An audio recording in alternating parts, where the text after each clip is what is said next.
Olá, sejam muito bem-vindos e bem-vindas. Eu sou a Fátima Galeazzo, coordenadora nacional da Trust for the Americas para o Brasil.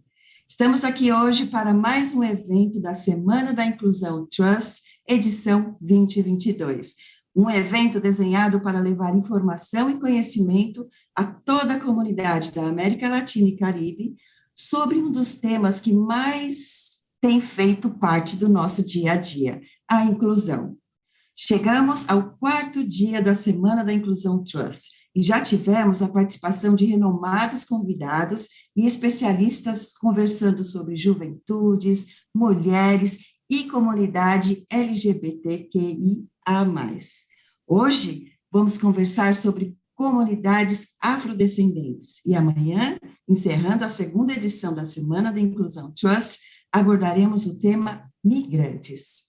Fiquem com a gente, nos acompanhem em nossas redes sociais, toda a programação dos eventos estará disponível para aqueles que não puderam nos acompanhar ao vivo.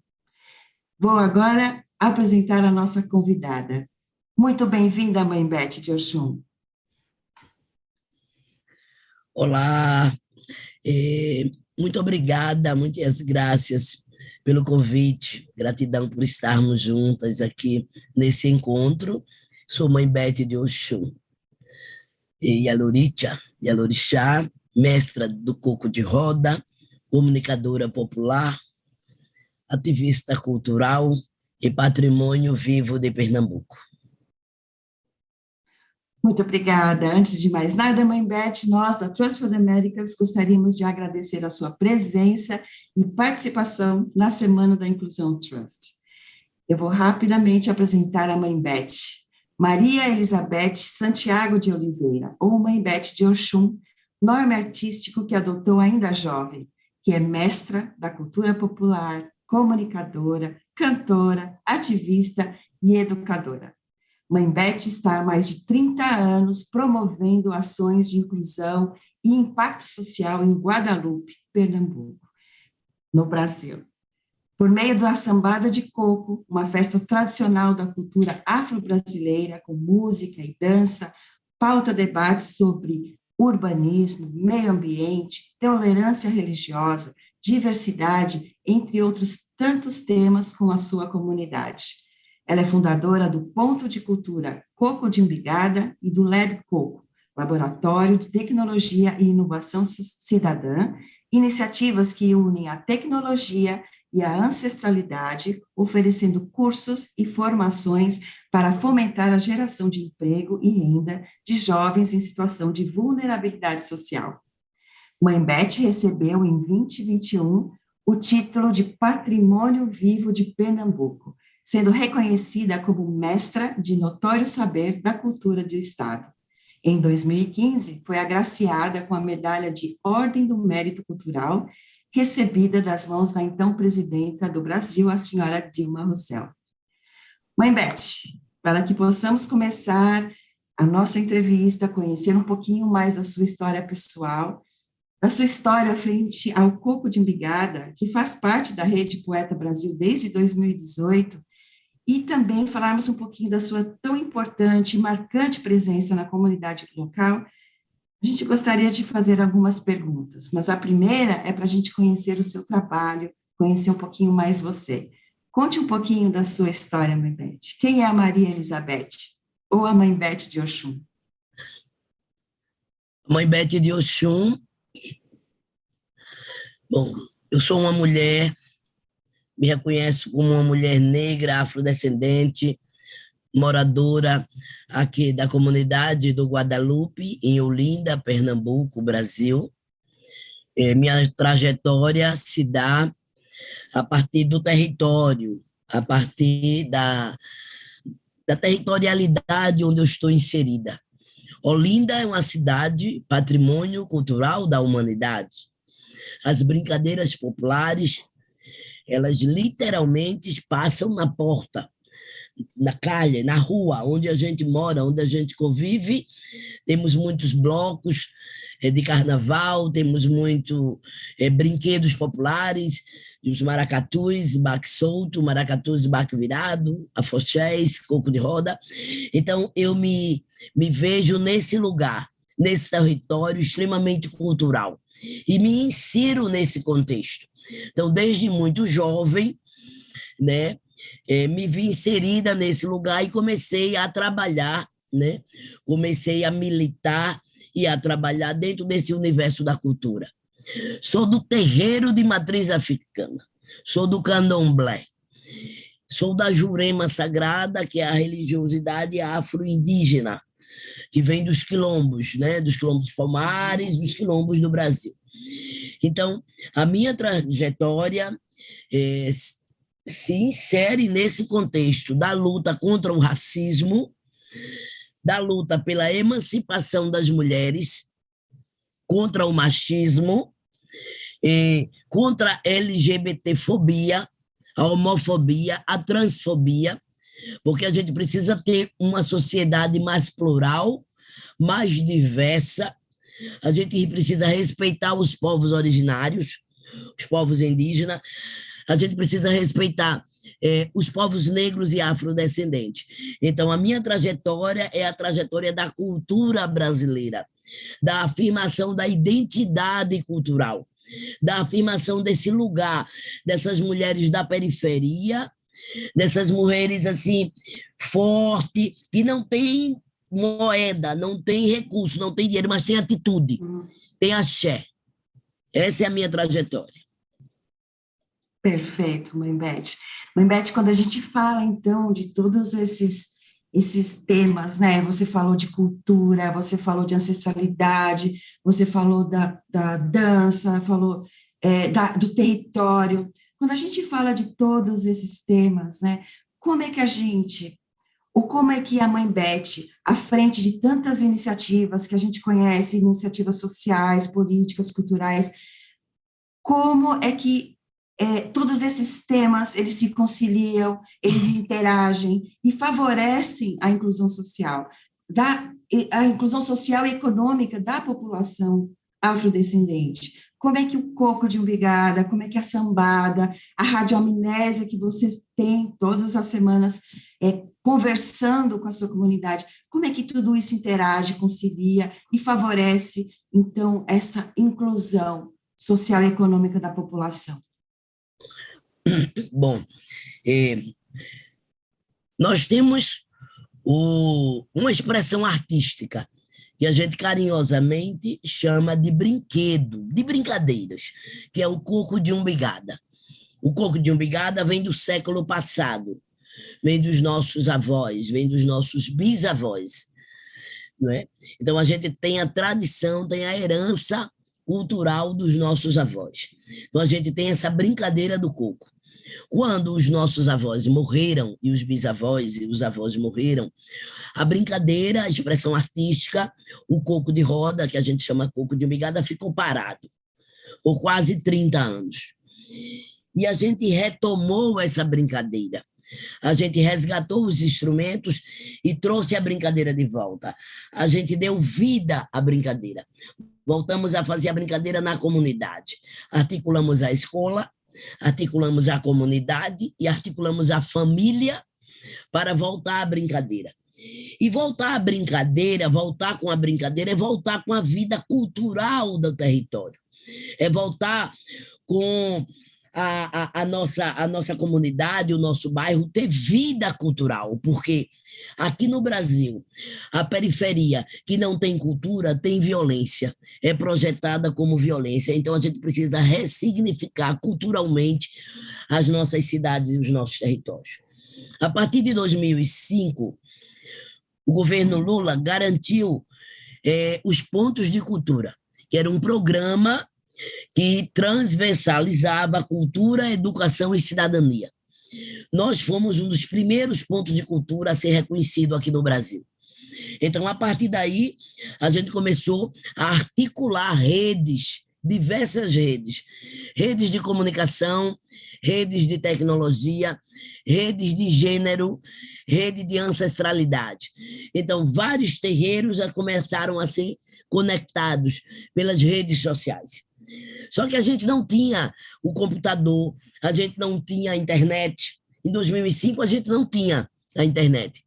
Então, nós formamos uma rede chamada Mucambos, Rede Mucambos, uma rede de terreiros, uma rede de quilombolas negra, uma rede negra dos povos negros e afrodescendentes, e fomos articular antenas via satélite para conectar nosso território, para que a gente pudesse, de fato, ter acesso à internet.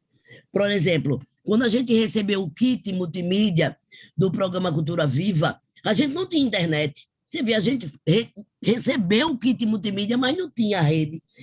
Então, a gente foi até o Ministério das Comunicações brigar, lutar por essas antenas. E a gente conseguiu 3.000 antenas para quilombos, para aldeias indígenas e para terreiros de matriz africana. Então, a partir daí, a gente começa a se articular em rede.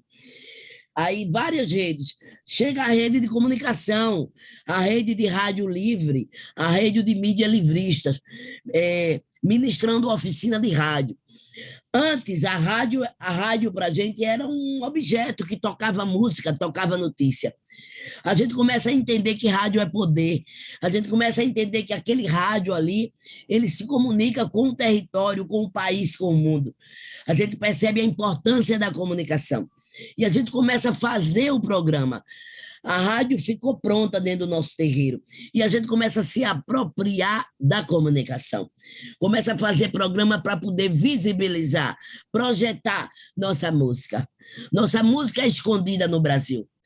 O coco de roda, o Brasil muitas vezes não conhece. O maracatu, o Brasil não conhece. O cavalo marinho, o Brasil não conhece. O jongo, o tambor de crioula. Esse universo secular da música negra, da música indígena e da música afro-indígena, o país não conhece. Porque a gente tem uma mídia que invisibiliza essa cultura. E a gente precisa, através da tecnologia, desesconder esse país. A gente precisa trazer os povos originários, trazer os povos negros, os povos afrodescendentes, para trazer sua arte, sua música. E foi isso que a gente fez. Então, a gente recebeu a oficina de rádio livre e se apropriou da rádio e montou uma rádio no território. E começou a falar, dialogar com o nosso território sobre nossa música, sobre nossa arte, sobre nossa cultura. Transversalizamos tecnologia, recebemos um kit de tecnologia. Precisava abrir esse espaço para a comunidade. Nós formamos o LabCoco, Laboratório de Tecnologia e Inovação Cidadã, onde a gente começou inicialmente lá atrás, há 10, 12 anos atrás, fazer letramento, começar, sabe, a fazer o letramento digital. Posteriormente, a gente passa a desenvolver um game roteirizado com a mitologia afro-brasileira. Os alunos aqui da escola pública receberam um tablet para usarem na escola. Só que a escola não estava instrumentalizada. A escola não estava preparada em 2009, há 13 anos atrás. Então, a gente começa a desenvolver o game. Eu tinha 2 filhos desenvolvedores, né, de software, e eles começaram a atuar nesse projeto. A gente tinha a juventude negra, a juventude aqui da comunidade, os nossos filhos que estudaram ou estudam em escola pública. Então, a gente começou a pegar esses tablets, mudou o software, porque, enfim, não funcionava, não tinha uma configuração muito boa, e aí a gente começou a desenvolver esse game. A gente começou a trabalhar essa perspectiva de web designer, design gráfico, produção fonográfica e programação. Quem é que programa no Brasil? Quem é que programa no mundo? Quem são os programadores? Não são as mulheres. Isso é um desafio que a gente vai ter que enfrentar, porque as mulheres não estão no topo da cadeia, sabe, como programadoras, e as empresas de tecnologia, na sua grande maioria, não são lideradas por mulheres. Por quê? A gente não tem competência para isso? Então, existe um machismo muito grande não é? E a gente que discute tecnologia como essa semana da Trust, a gente vai ter que discutir qual é o lugar da mulher nesse contexto da tecnologia, porque a gente tem competência para isso, a gente tem expertise para isso. Então, a gente começou a trabalhar a inclusão das mulheres, principalmente as mulheres pobres, as mulheres negras, as mulheres afrodescendentes, as mulheres da periferia aqui de Pernambuco. Então, a gente começou a capacitar, começou a trocar conhecimento, sabe? Nessa perspectiva de formar novas lideranças e jovens com protagonismo, para que eles pudessem ter suas startups, que eles pudessem ter os seus hubs de negócio, em vez de ficarem no mercado, sabe, limpando a sujeira lá, que é o que sempre nos cabe, elas passam a ser protagonistas de uma outra sociedade, empreendedoras, montarem suas empresas de tecnologia.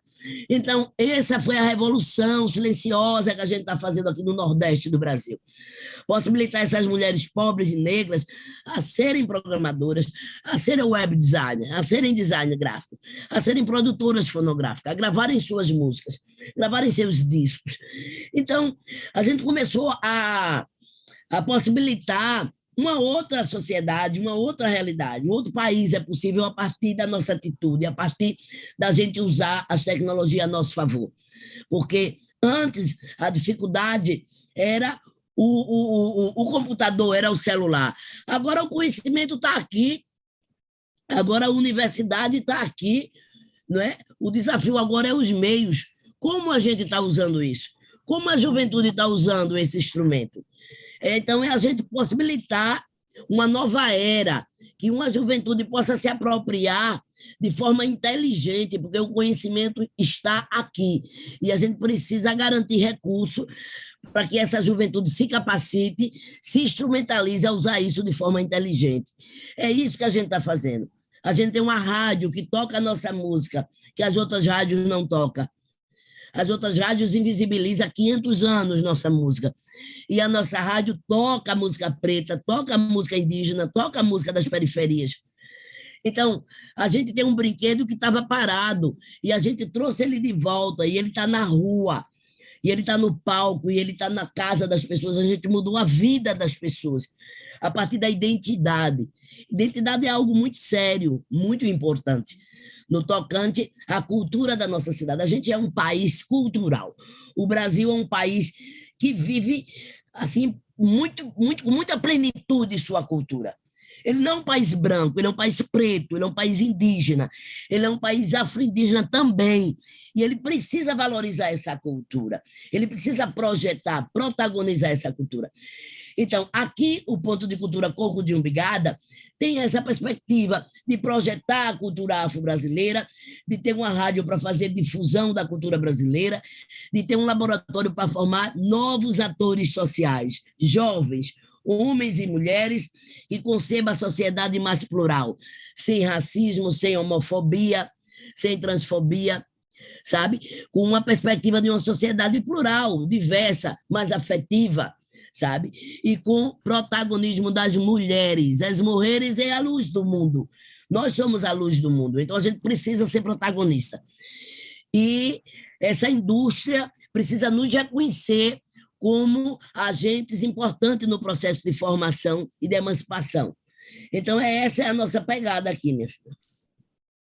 Muito bem, mãe Beth. Não, eu já tive a feliz oportunidade de vivenciar muito do que você está contando, de vivenciar uma sambada, de vivenciar o Ponto de Cultura Coco de Umbigada. Tive o privilégio de visitar vocês, de sentir na pele o que você está falando, né?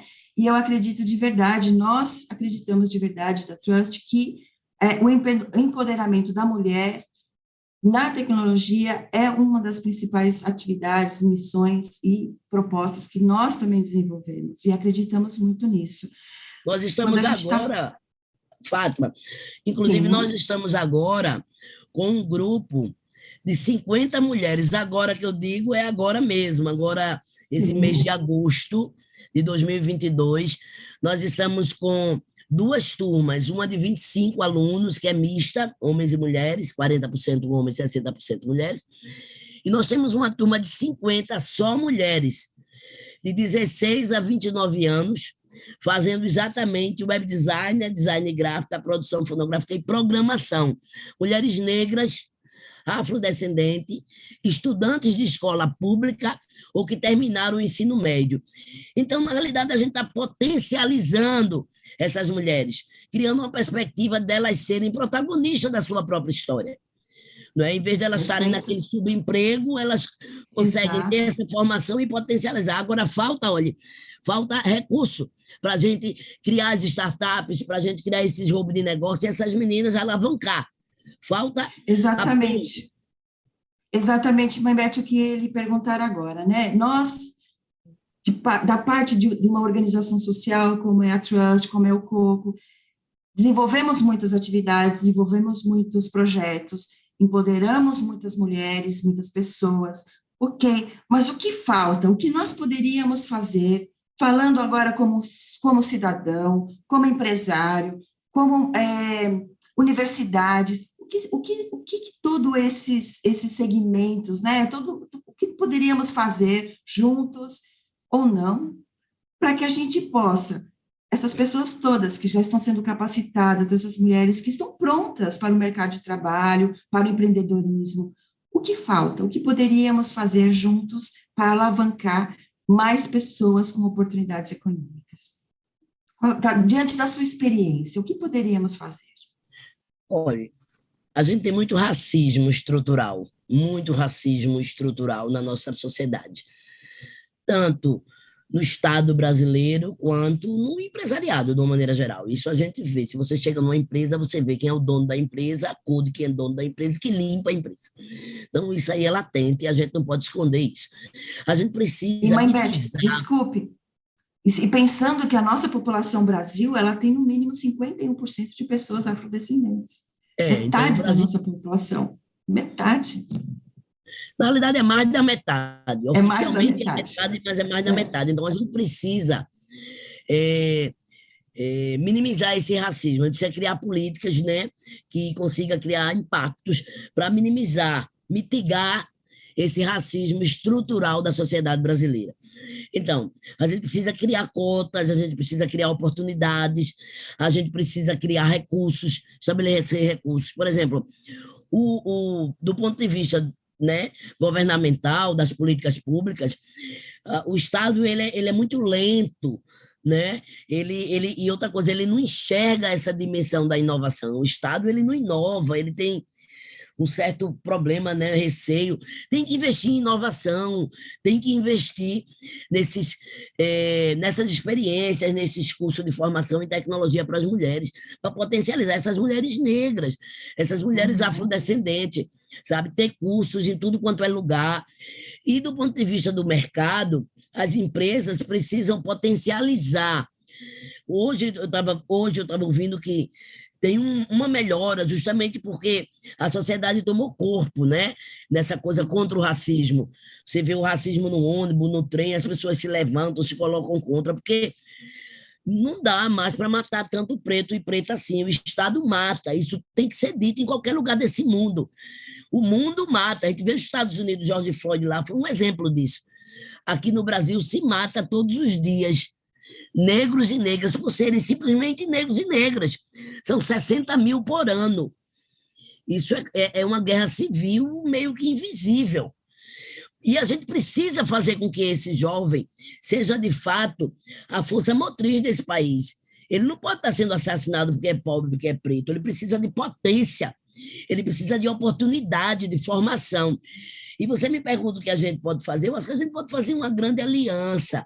O mercado, as universidades, as políticas públicas, a gente criar um hub assim grandioso de oportunidade para essa juventude preta, essa juventude indígena. Se mata índio agora mais do que nunca, se mata muito, mas a gente tem que parar de matar e tem que potencializar, porque a força motriz, o futuro está na mão da juventude, não está na mão sabe, Sim. dessa velharia que está ocupando as casas legislativas, não. O futuro está na mão da juventude. É ela o potencial, né, de um novo mundo, de um novo país. E a gente precisa investir nela, nessa juventude, principalmente nas mulheres. As mulheres têm um potencial enorme. Então, eu acho que passa por criar políticas públicas que valorizem a negritude, que valorizem as mulheres, que valorizem a juventude. Eu acho que o mercado, o terceiro setor, né, os empresários também têm que dar sua cota, têm que dar sua, sabe, sua participação também na mudança dessa sociedade, né? De empregabilidade, sabe? De garantir recursos, de fomentar recursos. O mercado não fomenta recursos.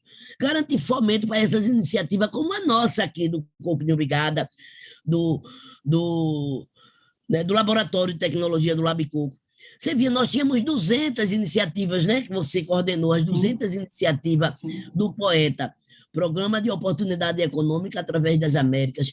Aquilo ali precisava continuar, porque vocês estavam lidando com as periferias da América Latina, com a juventude preta, indígena, afro-indígena da América Latina. Então, trazer esse recurso, tem muita empresa que tem recurso, precisa investir nisso, sabe, nesse potencial, porque o que muitas vezes muitas vezes pode ser um problema é uma potência. Precisa de gerenciamento, precisa de formação, de recurso, de potencialidade mesmo. Então, Exato. eu acho que a solução é essa grande agenda que a gente possa montar com o terceiro setor, né, com o empresariado, com o mercado, com as políticas públicas, com as universidades, para atender essa juventude, para atender as mulheres, né, num potencial da galera conseguir sua grana, de conseguir montar suas empresas, suas startups, montar seus hubs de negócio, criar, empreender. O Brasil precisa entender que empreender é a solução, criar mercado é a solução. Eu acho que precisa dessa agenda coletiva para poder essa coisa dar certo. Perfeito. Mãe Beth, comunicação, sensibilização, alianças, né? Onde cada um pode entrar com suas competências, com a sua sabedoria, né? Com seus saberes, e a gente conseguir fazer isso junto, né? Eu acho que é super importante a informação que você nos trouxe hoje, compartilhar. E sim, a Trust continua com os poetas, né? Com vários, estamos com mais de 400 hoje, toda a América Latina, e vamos continuar juntos, Mãe Beth, com certeza. Agora, pensando, falamos agora do lado da política, do lado dos empresários, do lado das ONGs, e agora um recado para os jovens, um recado para aqueles que estão vindo, que estão começando, aqueles que querem um empreendimento. Qual seria a sua dica? Qual seria o seu recado para eles? Jovens, venham. Qual seria, Mãe Beth? O recado para eles é o recado que a gente dá cotidianamente aqui. Eu sou mãe de muitos filhos, mãe de cabaça mesmo, mãe de saqui, que é a barriga, mas eu também sou mãe do cuidar. Eu sou Yalorixá, o que chamam aqui popularmente de mãe de santo, que muitas vezes não é compreendido. Né? Existe um conceito meio satanizado, meio midiático, que não deu conta historicamente do que são os terreiros. Os terreiros são os lugares de acolhimento, de cuidado. A gente precisa muito, muito e muito de cuidar, de proteger, não é? Então, principalmente essa juventude preta, essa juventude periférica. Então, o recado que a gente sempre coloca é se inserir nesse espaço de formação, procurar se capacitar, entender que isso aqui hoje é importantíssimo. Isso aqui é um instrumento de conhecimento. Olha só, historicamente, depois da abolição da escravatura, a famosa, né, enfim, houve um acordo, sabe, entre a elite econômica e a elite intelectual. Então, sobrou os afrodescendentes. Essa galera é um problema para essas duas classes. Então, a gente precisa entender que essa galera precisa ser incluída nesse acordo, precisa estar inserida para poder o país ser bom para todo mundo. Porque não adianta o país ser bom só para quem está em cima e laiar para quem está lá embaixo. Então, a gente precisa entender que esse país é plural e é diverso, e as oportunidades têm que ser para todo mundo. Então, a juventude tem que se ligar e se capacitar, porque hoje o conhecimento está aqui, as oportunidades estão aqui. Tecnologia não tem volta. Então, vamos instrumentalizar, porque está na nossa mão. Agora, o Estado também tem que cumprir seu papel de criar mecanismo, sabe, de capacitar essa juventude. A universidade também tem que sair da sua caixa, porque a universidade é naquela redoma. Daqui a pouco, essa universidade de pedra e cal, ela vai ruir, porque em muitos estados, em muitos países, o conhecimento já está aqui. Então, a gente precisa ressignificar o tempo inteiro esse conhecimento. E a gente precisa, de fato, agregar essa população que está excluída do conhecimento, historicamente falando.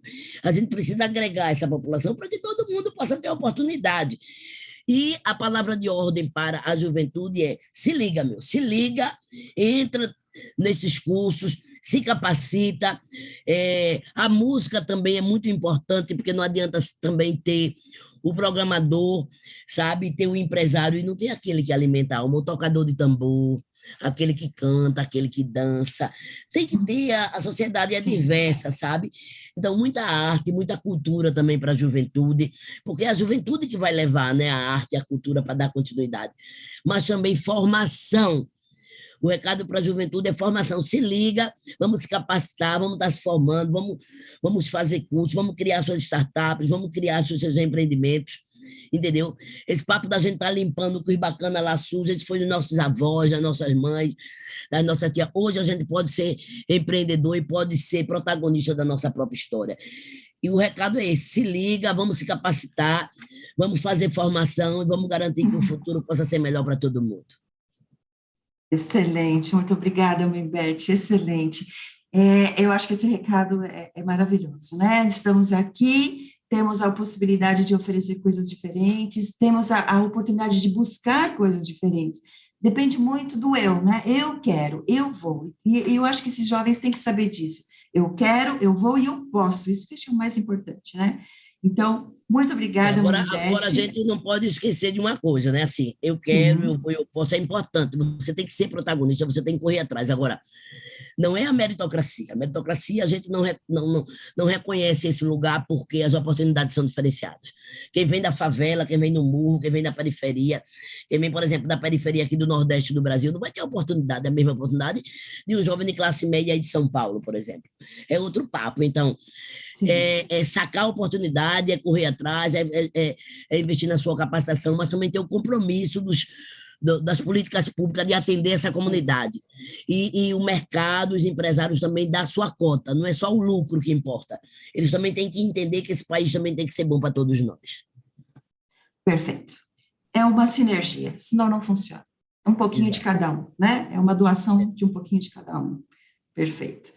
Mãe Beth, quero agradecer muito, muito, muito a sua presença aqui. Muito obrigada. Eu acho que foi bastante interessante. A gente aprende muito quando ouve você. Posso cantar um pouco? Por favor.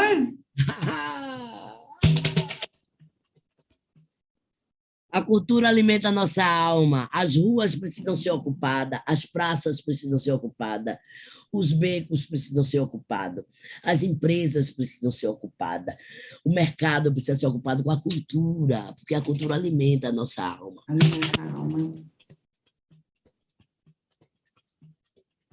É o terreiro da ubicada, e Mãe Beth de Oxum, vem trazendo essa sambada. Diga lá que coco é esse, é o coco de ubicada. Diga lá que coco é esse, é o coco de ubicada.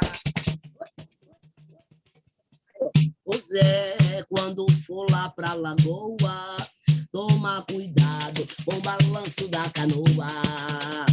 Ô Zé, quando for lá pra lagoa, toma cuidado com o balanço da canoa. Ô Zé, faça tudo o que quiser, ô Zé, só não maltrate o coração de uma mulher. Ô Zé, faça tudo o que quiser, ô Zé, só não maltrate o coração de uma mulher. Só não maltrate o coração de uma mulher. A mulher nasceu para ser amada. A mulher nasceu para ser respeitada. A mulher não nasceu para ser violentada, para ser estuprada, nem ser assassinada. abaixe o feminicídio e vamos protagonizar as mulheres, porque as mulheres são a luz do mundo. Axé, gratidão, Atrocity, gratidão, Fátima. Gratidão a todas e todos. Estou à disposição. Muito axé aí na nossa... Obrigada, Mãe Beth, de verdade. Muito obrigada. Chegamos ao fim aqui da nossa apresentação, da entrevista maravilhosa que tivemos aqui com a Mãe Beth de Oxum. Muito obrigada. Fiquem com a gente. Amanhã teremos ao vivo o nosso evento sobre migrantes. E lembre-se que vocês podem seguir as redes sociais da Trust for the Americas para acompanhar toda a semana da Inclusão Trust, eventos que já aconteceram. Vocês podem depois acessar através das nossas redes sociais também, através do nosso Facebook. Muito obrigada, um grande abraço a todos. Tchau, tchau.